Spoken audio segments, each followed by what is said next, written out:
Hello and welcome to the December issue of my vlog.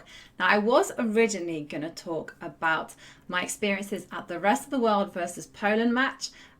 It was a fantastic match where we played rapid chess, classical and Fischer random. And although the tournament was amazing, really was, the chess itself didn't go so well, and I thought, well, rather than make this video about those losses and another brooding introspection, I thought maybe let's have some fun and do something a little bit different. So put my thinking cap on and I thought, why not do a Christmas guide for chess players? Because after all, we have many different types of players, and as we know, well, nothing worse than actually buying the wrong type of present for a certain type of chess player. Now, I can just recall one story. When I was 11 years old, my father bought us a huge Christmas present, and he said it's for all my children. So we were like, what is this? And we kind of guessed it would be chess based, but yeah, we were not prepared for what was in store. So come Christmas Day, we excitingly opened this big box, and inside, remember, we were only 11 years old at the time, there were 5 volumes of, yay, technical books, comprehensive chess endings. Now, bishop and knight endings, bishop versus knight endings, and there were actually 5 in the series.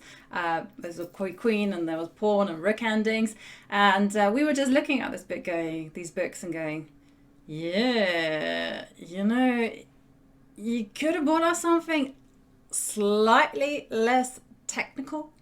And naturally, we actually never opened these books, and although they're very special, and one day I might open them, confession, you don't want to replicate that scenario. So I've come up with a guide for different types of players. Some books where if you want your chess playing friend to improve, then I would recommend certain books, and others, well, just to enhance the love of the game. So get your mince pie out and your mulled wine and sit back and enjoy. Now, the first type of player I'm going to talk about is the attacking player. You know the type, the one that comes and gives you a smile and crunches your hand and then tries to wipe you off the board in less than 20 moves. Yeah. We have to spare a minute actually for those people who have been on the wrong side of a miniature, because that is like the worst thing that can ever happen. No one wants that. No.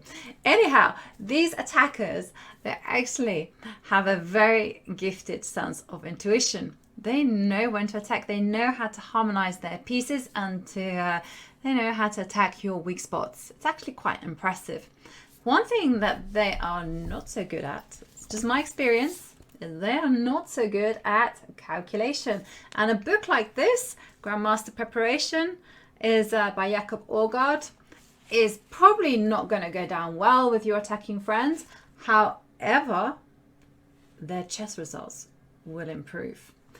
A book that I think any attacker will love is that it's actually a book on my wish list, and I'm just going to show you here. And the perfect gift for those attacking players out there, well, I think it's a book by Israeli grandmaster and trainer Lev Sarkis, and it's called Advanced Chess Tactics, and it's actually a reworked edition from 2011. It's got lots of new analysis and extra chapters. And what I particularly love about this book, and why I think it would be so handy for all those attackers out there, it's that it deals with attacks in certain pawn formations. So we have attacks in the Benoni, attacks with hanging pawns, IQPs, Caro-Cans, and of course the French defense structure. And this is so important because let me just tell you one experience that I had in Hastings many years ago. There was a time in my life when I flirted with playing the Benko. Now, those people who know me will actually know that I've tend to play d4, d5, very classical. But I did flirt with the Benko, and it was quite an interesting experience for me. And I remember one game where it was a very double-edged position, and then my opponent played this pawn break, e4, e5, and I had like 3 pieces covering that square, and I just thought, well, what is this? And later on in the new year, I actually made a transition from playing as white, e4 into d4, and I actually understood that when you play against the Benoni and you have a white pawn on d5, actually e4, e5 is the pawn break that you're always calculating, you're always trying to get through. And just to kind of give you a case in point, we come to this position, which is from the game Sarkis Chatabalchev, and we have the situation here, and it's white to play. So if you don't know your patterns, you'll be thinking about perhaps knight h4, knight f5 check, perhaps even rook a e1. But if you do know your pawn structure, you'll be going, want to play e4, e5. I want to play e4, e5. I just want to get the bishop to clear a path to g6, and sacrifices galore. And yeah, in fact, the best move in the situation is e5, and after d takes e5, knight h4, and now suddenly you can see that there's a threat of a fork on f5, plus a piece sacrifice on g6. So it's so important to know your attacking motifs. But I also wanted to mention that one of the most spectacular games I've seen was in this book. So I'm just going to go to my bookmarks, because I can see brilliant game. And now here it's black to play. And I want you to think about this position, because it really is a beautiful situation. Black, of course, has the queen trapped, and I'd like you to think a little bit, because you got the queen trapped, so you need to sell it. So pause your computer for a little bit and have a think about how you'd handle this. I'm going to give you a chance to pause, and then I'm going to continue. The move that black played, and I just love it for its audacity, is bishop takes d4, and then our knight takes bishop. Well, the white king is going to go on a merry walk. So knight check, king takes, castles, king to g3, bishop to f2, king h6. And now this is the move that you really need to calculate and have seen in advance, and it's absolutely stunning, and should give you a chance to pause. So if you want to find it for yourselves, although you really should have found it when you played bishop takes d4, is actually knight g4. So of course, if white plays king takes g4, then e5 is very strong, and then the king has nowhere to go apart from down to g5 or h5, and then rook comes here, king goes to g4, h5, king h6, and rook f3, checkmate. Wow. Like I said, this book is a must. Now we can talk a little bit about the flip side of the attacker, the defender. Now I'm actually not really talking about a person that plays very defensively from move 1 with zero ambition, just curls up into a little ball, and yeah. No, anyway, we won't talk about those type of people. Can't help you, I'm afraid. I'm actually talking about a player that depends on good pawn structure and is very much reliant on the opponent doing something. So that means either overextending, launching attack, and this allows the defender to react. And it's much easier to react when you have problems to solve. It's kind of less easy to kind of create things out of nowhere. Now, by nature, defenders are actually very good at, well, you have to be if you're going to be attacked all the time. And they are very good at endgame, because after all, they're in it for the long run, you have to squeeze out those advantages. Now, some countries are actually better at doing this than others. And the Armenian school of chess is in particular very, very good at these long maneuvering games where they almost invite their opponents to extend their pawns forward. I have to say, I have done this many times against Armenian grandmasters. I have reached a very quiet position. I thought, whoa, ho, ho, push my pawns up the board, and then been on the losing side of a counterattack. Yeah. Yeah. Something that would probably be very handy for a defensive player, perhaps would be quite difficult to read, would be something like this: Sacrifice and Initiative in Chess. Now, much to my embarrassment, I actually haven't opened this book at all, even though I bought it when it first came out. Now, I already like the tagline: seize the moment to get the advantage. And this is the whole thing that a defender perhaps will struggle with, creating something rather than reacting. And just looking at the chapters, developing an attack, fight for initiative, I can see that this is a book, it should be opened a little bit more often. But a book that I actually wholeheartedly can recommend for a defensive type of player would also be, so it should come as no surprise to those of you who watched my previous videos, that I am recommending for the defensive / positional player, Maneuvering the Art of Peace Play by Mark Dvoretsky. Now, this book is very much a chess exercise book. So you have a whole load of problems that are kind of grouped according to themes. So you have the opening, the end game, etc., etc. And if you're a little bit worried about buying such a book in digital format, well, you absolutely don't need to be, because the guys at Forward Chess, who are insanely clever, they have come up with a very, very easy way, because quite honestly, there's nothing worse than working through an exercise book and then you're taking a peek at the answer and you're like, yeah, this kind of ruins the fun. So what you do instead is, right at the top of every chapter, you have show in text mode, which, there you go, you get the solution, or you could hit the show in quiz mode. And if you do that in quiz mode, you just don't see any solutions, and you can simply click on show, hide the solution for an individual basis. And so it really makes it perfect for solving. You really don't need to worry about catching a glimpse.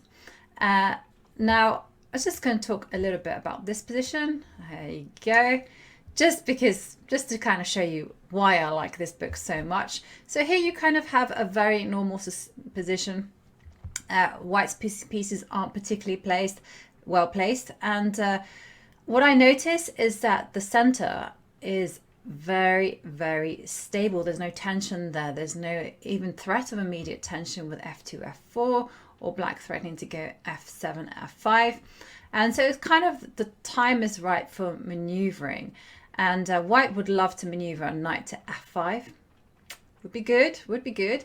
Bishop on b2 is not great because it's just looking at that wall, d6 and e5. And black needs to think about maneuvers. And so I'm thinking about rook c8. That would be a natural kind of contender. But also I'm just thinking about this knight on c6 because it's in the way of the bishop on b7 and the queen on a8. And just by doing some kind of like maths here, like, the queen is worth 9 and the bishop is 3. And that knight is kind of really annoying those two pieces. So maybe I would move that knight to d8 to get to e6 and start looking at f4 and d4. Now I'm a little bit uncertain as to whether I should be doing moves like rook c8 because, hey, that rook might be needed for an f7, f5. So I'm kind of loving knight d8. So let's have a look. Oh, knight d8. Can this book get any more perfect? Like I say, brilliant gift. So what do you get someone who is into their chess history and also a little bit of gossip? Well, I have the most perfect book for you all. It is Jan Timman's Titans. And basically, Jan Timman talks about his life story working as a second, but also his encounters and impressions of those chess legends. What makes this book absolutely unique is that Timman is incredibly honest. He's not averse to telling you a few naughty little stories, but also the chess is really on point. Now, I have to confess, if there is one book that you get from my list, it might be this one. I absolutely adore this book because not only is this book just a beautiful story of Timon's career and how the chess legends have impacted him, then it's also a unique take on chess history. This is no vanilla edition. You really do feel that you're down the pub with Timon and he is telling you the most scandalous of stories, and you're thinking, wow, did that really happen? And it just reminds us that the greats themselves were human. And what I especially like about the chess part here is that Timon manages to frame these legends in rather unexpected ways. So for instance, he talks in this particular case, I'm showing you, Tal as an escape artist and how Tal managed to concoct a terrible mess on the board and confuse his opponents. And when it comes to Petrosian, he talks about Petrosian and his wife Rona, and also when it comes to Garry Kasparov against dynamism and combinations. So it's really rather unique, and if I could give this book marks out of 10, well, it would be 11, hands down. Now, I was specifically asked to include this next category of players. I'm going to call this group the frustrated geniuses. You know who you are. You are the type of person that says, I could have been world champion. I could have been grandmaster if only I had X, Y, Z. You know, all sorts of reasons as to why they're not that. But these frustrated geniuses, they are a little bit tricky bunch to buy for. However, there is one book out there on the market now. It's on my wish list, which seems to check all those little boxes. So the book that promises to answer all your frustrations and more, well, it is called Coach Yourself by English Grandmaster and prolific author Neil MacDonald. And what I like about this book is that Neil himself told me that he wasn't looking to become a lifestyle guru. So he's not going to recommend what you should eat, how you should sit at the board. Instead, he has broken chess down into positional and dynamic factors, as well as the end game and identifying your opening style. Now, what I really like about this book is that it's a workbook. It's full of model games, as well as exercises and nuggets of advice. Now, in one of the most important chapters, it's on calculation. Neil has many examples of the pitfalls we face when we calculate, and at the end just says, well, you know, you should trust your instinct, which is such good advice, because how many times have we double guessed ourselves and said, okay, no, that's not happening? And one of the examples I especially like, and this is just kind of thematic of the whole book, is this type of example. So you have Anand against Caruana in Stavanger 2018, and Anand wanted to play in the analysis G3, and Fabiano Caruana shut up. I said, no, you can't play this because of, and I'm going to let the viewer at home ponder the solution over the festive period. Now, the question you might be asking me now is, what do we get the Techie? After all, getting a new desktop or a laptop is going to be pretty pricey. Well, have no fear. I think it's actually pretty easy to buy for the Techie, because after all, we live in a golden age for chess players. We have applications that allow us to access our libraries just like that. We have mobile phones defeating the best chess players in the world, you know. Wow, witchcraft, I have to say. And we also spoiled for engine choice. I mean, just to name a few, we have Stockfish 10, Ribka, Houdini, Fat Fritz, Leela, and of course Alpha Zero is absolutely rocking the headlines. So one very easy gift choice would be buying engine credit for a cloud engine. Now, using a cloud engine allows the chess player a lot of flexibility, because sometimes in buying or just using one particular engine, we're going to get locked down into one choice. And I know correspondence chess players are using one engine for opening, another engine for endgames, etc., etc.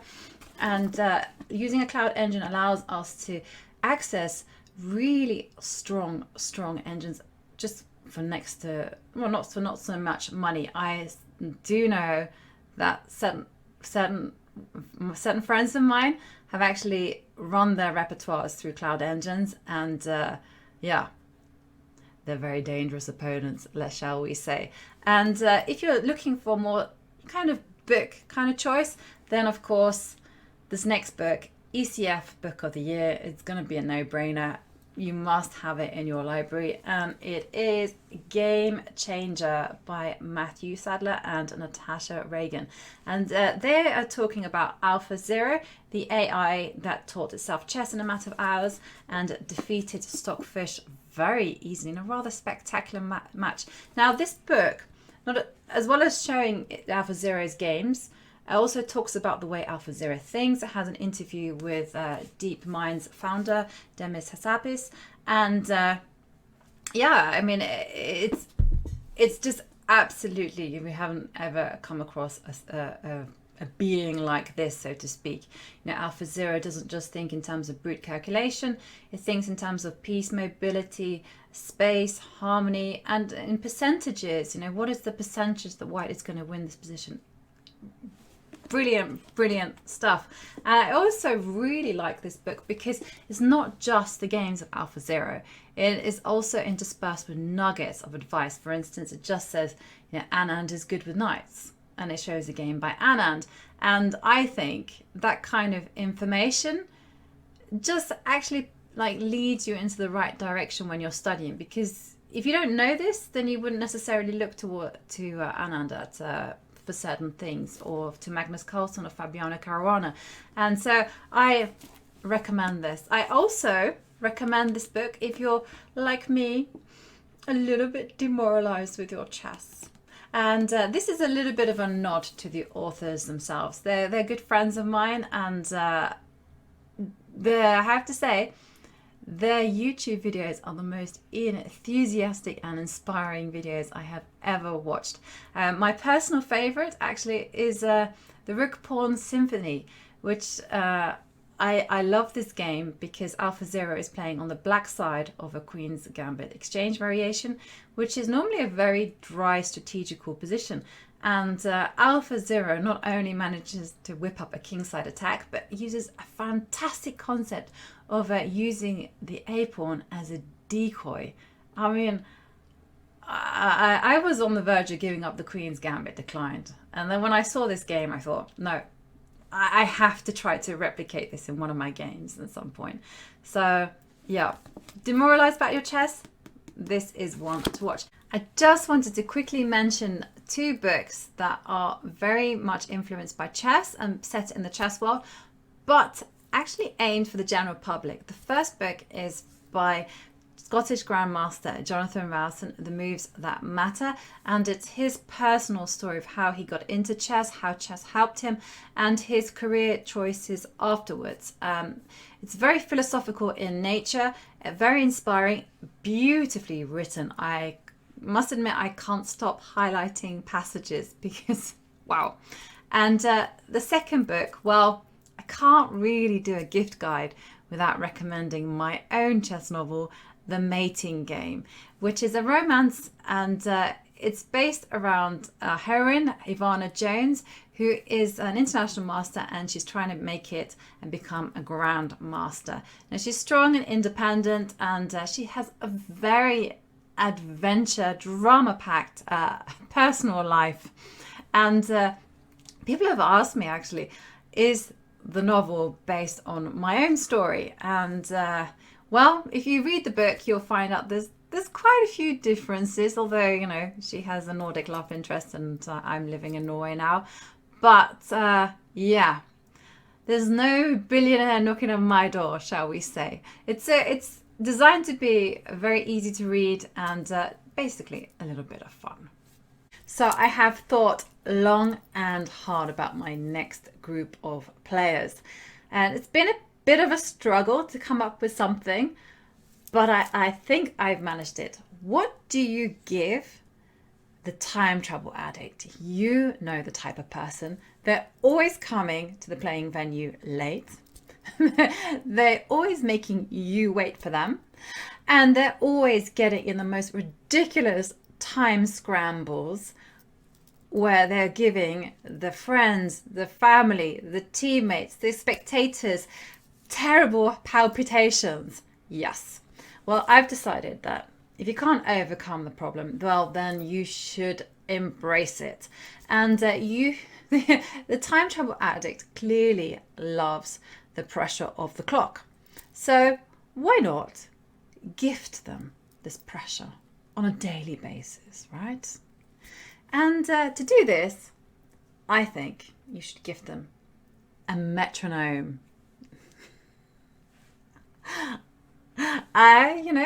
Just imagine that they're packing, getting ready for the day, and you should get them one that kind of goes at a really fast pace. And then they'll be happy. They'll get that buzz, and you'll get to enjoy the sight of someone panicking. It's like a win-win situation. Anyhow, I hope you've enjoyed my little gift guide.